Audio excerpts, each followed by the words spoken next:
Okay, guys, news it or lose it. April 13th, middle of the week, 2022.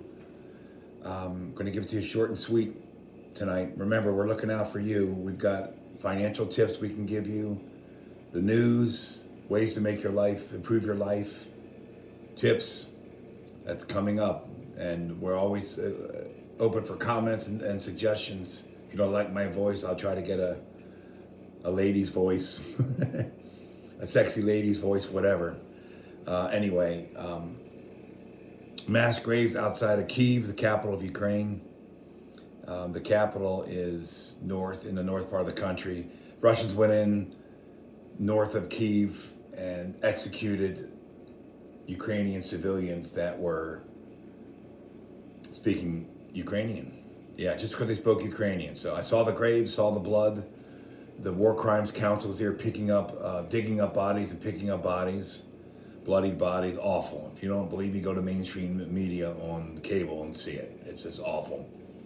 President Zelensky is screaming for more weapons.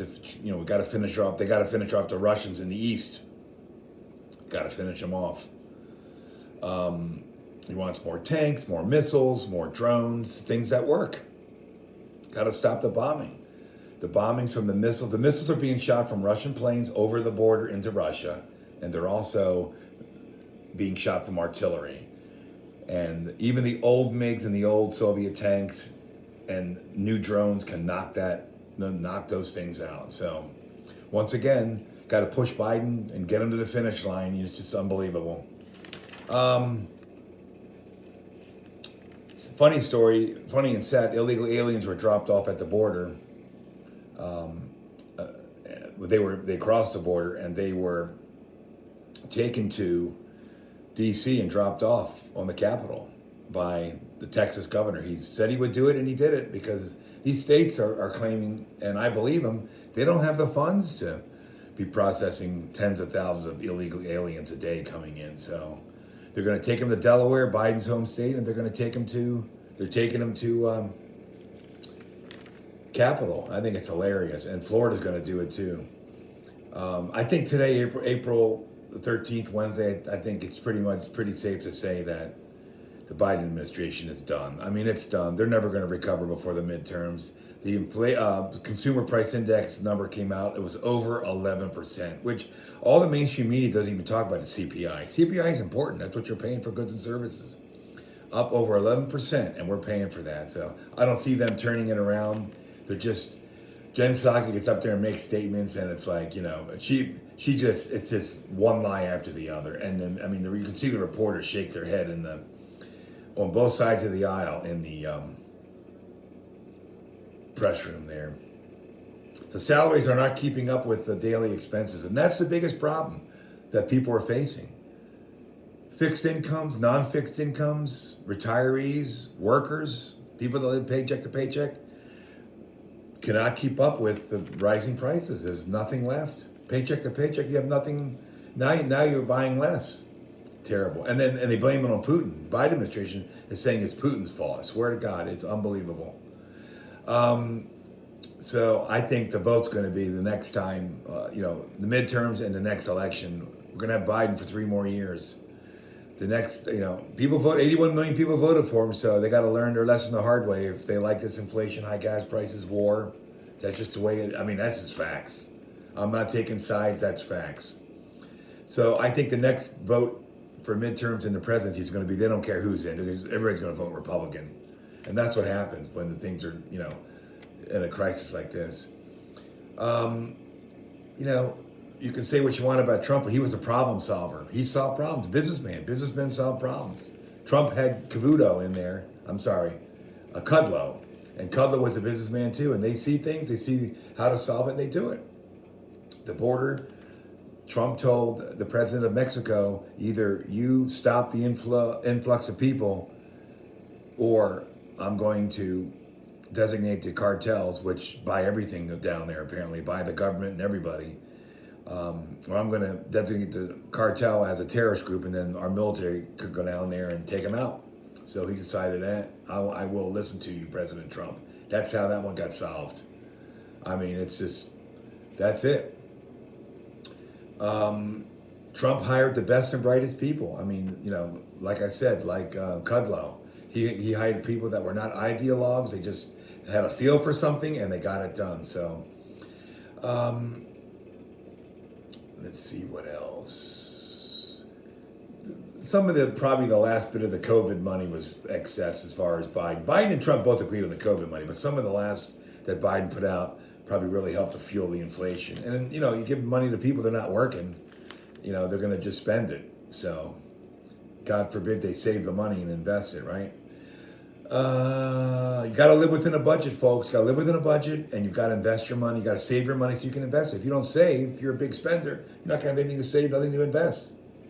Budget, then you save, then you invest, and then we've got two good channels right now: stock market and it was real estate. Commercial real estate's iffy now because of people working from home. Let's see what else now we've got. In the census, New York County, shocking, the county that surrounds the city of New York, the most amount of people are leaving. Crime in New York, it's awful. And I'm not just talking about this terrorist attack by this guy that came from Philadelphia, but all the cities, big cities, are having terrible crime, and it's being underreported. And Ukraine and other news items are taking the landscape, they're in people's view. So you have to read local newspapers, go online, read CNN, Breitbart, Drudge, Fox News. Read them and you'll see the crime is unbelievable. Let's see what else we have. I think that pretty much is going to do it. Just remember the price of oil being so high makes the price of wood, any products you buy, stores that you go to, the rents they pay, everything goes up. So two regulations that I found out that Biden released or is not, put on that Trump didn't have on was, number one was a pro-energy piece where there was coal and oil exploration, and there was not much regulation on it, and that really helped those people go out. That incentivized them to go out and do a lot more drilling and exploring. Well, Biden had controls on that, has controls on that now, and Obama did when he was in office, 2014. So that's one thing that Biden did to really hurt the oil, and which hurts the economy. And the other thing was there's a national organization called NIPA, and what they do is they regulate carbon and all that, and carbon emissions and all that, and it just the Biden administration has really put more pressure on that organization to reduce carbon emission. And we need a plan over time, and it can be estimated 10, 20, 30 years to reduce fossil fuel. Okay, and remember, Russia and China, especially China and India, they're polluting like crazy. So we're trying to do our part here, but we're doing it too fast, I think. We've got to go on a smoother transition and start weaning ourselves off the oil, get the green technology going, but you've got to do it at a pace that doesn't hurt the consumer and hurt the economy and national security. I mean, we've got to have, we and Europe cannot buy oil from Russia, and other countries don't want to either, because look how the behavior of Russia right now. So you buy oil from them, you're giving Putin billions of dollars, each country billions of dollars potentially for his war machine. So okay, that's pretty much it, and we're going to wrap it up. Don't forget, we're looking out for you. Leave any questions, comments, suggestions, topics you want covered. You guys take care. Spread the good news about this. I kept it under 10 minutes, and we're going to look to do maybe a podcast as well, because I've had people ask me for that. So I'm going to look into a podcast too, and if we go on there as well, I'll let you guys know. Okay, so you guys take care, stay healthy, stay involved with your government, your country. Remember, your country, you've got to put your country up there high on your priority list, because we all live here, and politics affects everything we do, and whether we can talk or not. Because there's certain people on the far left that maybe don't want us to have free speech. And we've seen examples of that. Anybody wants to see examples of that, Google it and you'll see.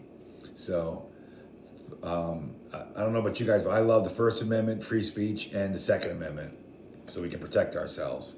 Guys, have a great rest of your day and night. We'll talk to you tomorrow or very soon.